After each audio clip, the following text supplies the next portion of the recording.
Hi everyone, I'm Dr. D. I'm a clinical psychologist specializing in transgender care. Welcome to my channel.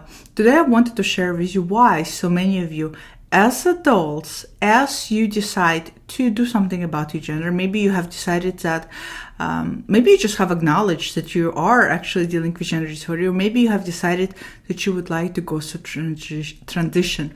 Why so many of you are feeling a feeling that you're going to end up making a mistake in a sense that it's going to turn out that you're not transgender. And this tends to arise out of two groups of individuals, and I'm going to explain to you those two groups, and it tends to arise especially in older adults. I'd say probably age 30 and up, and there's also a reason for that, and I'll explain to you that as well. But it also can happen to relatively younger adults between ages, I'd say probably maybe 22 and age 30. So why is it that here you are, you know that you're struggling with gender dysphoria, you decide to go through gender transition, and yet you are afraid that you are going to make a mistake in the sense that it's going to turn out that you're really not transgender after all? Well, let's talk about gender dysphoria first. Gender dysphoria, as we all know, has different onset, meaning has a different starting point for different people throughout their lifespan. Some of the people have gender dysphoria onset as early as age 4. That's the age when kids are able to not so much understand concepts of gender, because they can't, but they are understanding the concept of differences in a sense that I'm a boy, and you're a girl, or you're a girl and I'm a boy, and they're able to see those differences in relationship to their bodies, in relationship to some element of their gender. And as a result, some people have an onset of the discomfort as early as age 4, when they start feeling that, they don't feel very comfortable with their body. So the onset can vary. Then there's also an onset that is much more common, and that's puberty, because during the puberty is the time when we're starting to have secondary development of secondary sex characteristics. As a result of development of secondary sex characteristics, they become those markers. Well, our body changes, and as a result, it gives out socially all of those cues, all of those signifiers, if you will, of particular gender. And by far and large, we're still in a very binary world. So it gives out those signifiers to the world how to see you, how to read you. Because sometimes before the puberty, some people can still be quite androgynous in their presentation, kind of genderless in a way. But once you hit puberty, it becomes even that much more evident, and the world responds to you based on, again, those markers, based on the signifiers. So as a result of seeing now even more how the world responds to you and how you feel about yourself, it can bring up any element of discomfort or any element of realization of how you feel in relationship to your gender assigned at birth, whether that gender assigned at birth is something you're in alignment with or not. And that's where the distress and dysphoria for a lot of adults, young adults, tends to come in. Then there's people who have gender dysphoria onset later in their life, later in their adulthood. Suddenly they have this awareness. And a lot of times for those people, especially if they're much older, I always like to say that it's not that they don't have gender dysphoria history, they most likely do, but that history is repressed or suppressed to some degree, because all it really takes in a childhood is for or to exist in an environment that is not supportive, or to have a parent that looks at you and gives you a stern look or a stern type of authoritative command that what you think about your gender is not true, what you think about your gender is inappropriate for you to repress it. Because as kids, we always try to, we try to make our parents happy, we try to be on our parents' good side, and we try to win our parents' parental approval. So when your parents are telling you that you're engaging in behaviors that they say is inappropriate, that will be enough for a lot of us to repress that sense of identity. So that's gender dysphoria for you in kind of an onset nutshell. What happens and how the categories tends to be created is that there's generally speaking, now this is just generalizing from the experience that I have observed, there's individuals who have had onset of gender dysphoria, either really in early childhood or during puberty or during their young teenage years, where their gender dysphoria, their feel of discomfort, their realization that they're not feeling comfortable with their gender assigned at birth was in the forefront of their cognition, meaning they were conscious about it and they were cognizant about it. And even as those individuals, even if some of you who fall into that category, even if you have taken steps in order to deal with the gender dysphoria, maybe the steps have been through defense mechanisms. Maybe some of those defense mechanisms a lot of times are not even healthy defense mechanisms. Drinking, using drugs, self-harming, dissociating, and some are maybe less harmful, such as avoidance and denial. But nonetheless, you were cognizant. In other words, you were moving through the life knowing that there's something incongruent about your gender assigned at birth. Even if you didn't have a word to name it, maybe you grew up at a time where you didn't really know that it was truly gender dysphoria and you identify as transgender, you always felt it, you always knew it. That's group one. So group one, I want to categorize and I want to make it very clear, are individuals who were living with it for a period of time and were very aware that they're living with it. They were very aware that they were feeling some element of discomfort. Even if whether they could label it as gender dysphoria or not, they just knew there was a sense of incongruency. Now, group number two are people who experience gender dysphoria. I bet they have, I bet all of you have, at some point in your life, at least in a puberty or at least in childhood. But for whatever reasons, it has been repressed because of your environment, because of so many other things, maybe because of your family, maybe because of your upbringing, maybe because of the social cues you were given. And as a result of that repression, you have been living your life, maybe a little bit feeling something is off, but not having gender dysphoria in the forefront of your consciousness like it is for the group one, where you were maybe struggling and maybe couldn't understand why relationships didn't work out, couldn't really understand why you were withdrawing in certain situations, couldn't really quite understand why certain things were the way they are, couldn't really understand why you didn't feel very comfortable with yourself. But it was not in the forefront because it was repressed inside of you. And you may still employ all sorts of unconscious mechanisms of defense in order to deal with it, in order to keep, in order to keep the tight lid on the dysphoria within you without even realizing it. But it wasn't in the forefront of your cognition. Again, it wasn't in the forefront of your consciousness, where this group one is. So those are two groups. One group that did not go through depression and lived and struggled with gender dysphoria until they decided to do something about it, and another group who had repressed it for a long period of time until it suddenly came out to the forefront. Hence the difference.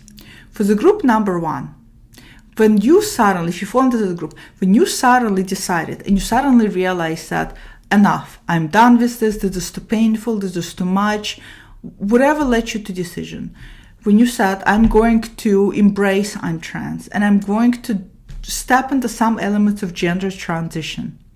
The reason why you who are in that group one camp, the reason why a lot of you are having fears of, maybe you have fears of how things are going to happen. Maybe you have fears that people are going to leave you. Maybe you have fears that you're not going to achieve the level of possibility you want. But your fear is different. You are less likely to fear that you're making a mistake and you're not transgender after all.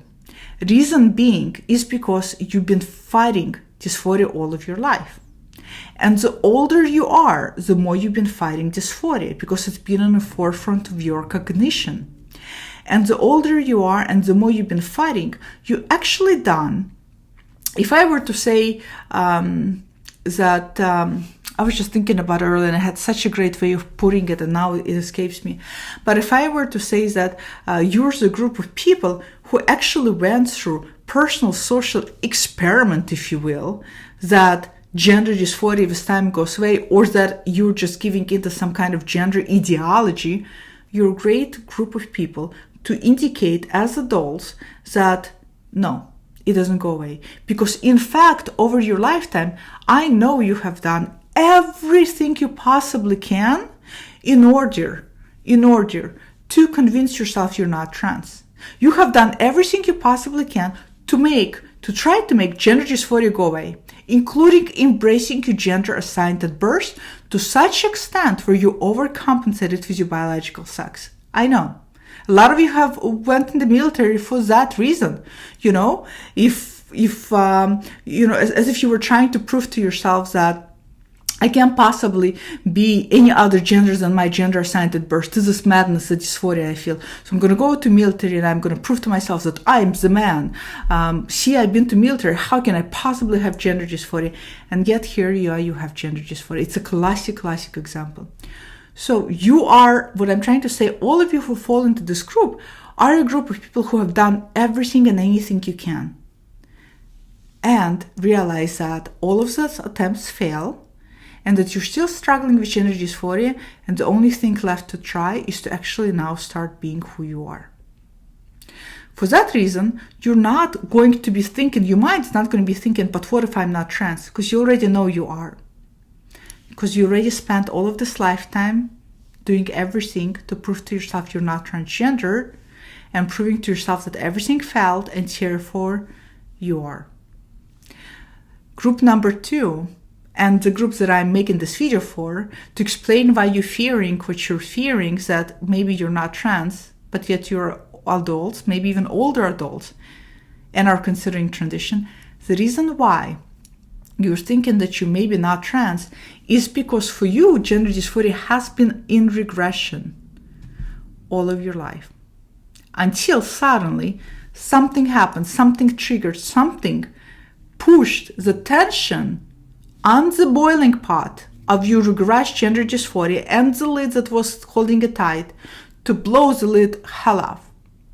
And as a result, dysphoria came to the forefront, and now suddenly all of the things you felt and couldn't really put your finger on make sense, and you understand you're trans, and you understand you gotta transition, and you're afraid, but what if I'm not? The reason why you're asking yourself, what if I'm not, is because it was not in your forefront. Because you regressed for so long. Now, people can say that those who've been living in regression are actually lucky. Because look, for the longest period of time, you weren't really cognizant of it.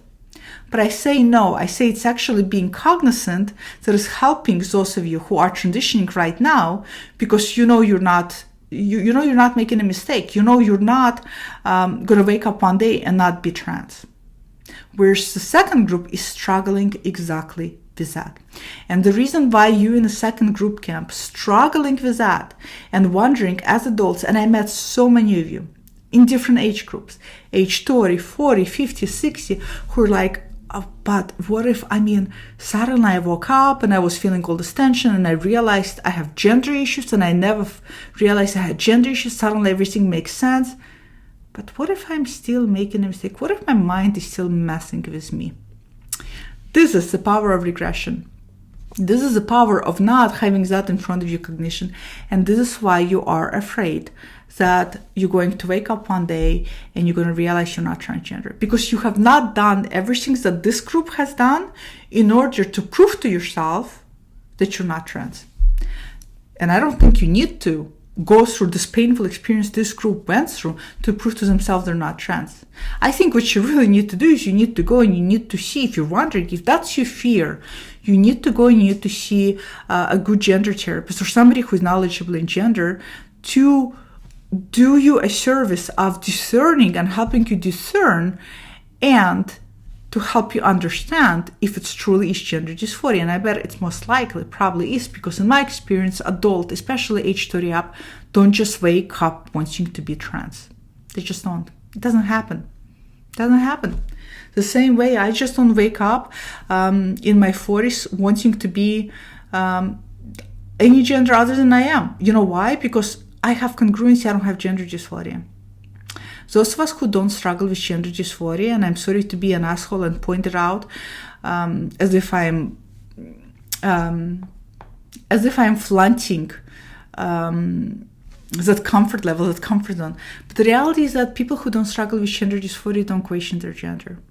People who do struggle with gender dysphoria do question their gender identity. Nobody just wakes up as adults age 30 and up, I'm very specific about age, and I have my reasons why, realizing that they're trans. They don't. So if you're in that camp and you're wondering and you're still thinking you're making a mistake, this is why, because you've been regressing it for so long. You have not been dealing with it for that long, and for you this is all new, and this feels strange, and your mind, which is, remember, our mind, all it wants to do is solve problems. So your mind is looking at it as a problem and it wants to attempt to solve it. But this is not something that a mind can solve. So your mind is now trying to solve, but what if you're not? What if you're not? Whereas for this group of people, their mind has done everything they can to try to solve it, and we're not successful. So that explains why you have that fear that you may turn out to be not transgender as you decide to transition, or as you decide to take some elements of gender transition. So if you're watching this, comment below, let me know what camp or what group you fall into. Are you in a group of individuals? There's a lot of you. Oh my God, there's so many of you older adults who in the first camp who've been struggling with it all of your life. And you know that when you decided to transition, fears that you're not trans was not really one of them. It was other fears for you. It was fear of, what if everything that I built is going to get lost? What if the long-term relationship is going to end? What if my kids are not going to accept it? So the longer you have lived, the more you're going to be thinking about what you have accumulated and the fear of losing it. And if you fall into this camp, comment below too, because I know that for a lot of you, this is what you tend to fear, and that's why. So share below, share how did you deal, share some of the tips, some of the success stories, how did you deal with your fear, what was instrumental in helping you, and also share again what category you tend to fall into. And I'll see you all next time. Bye.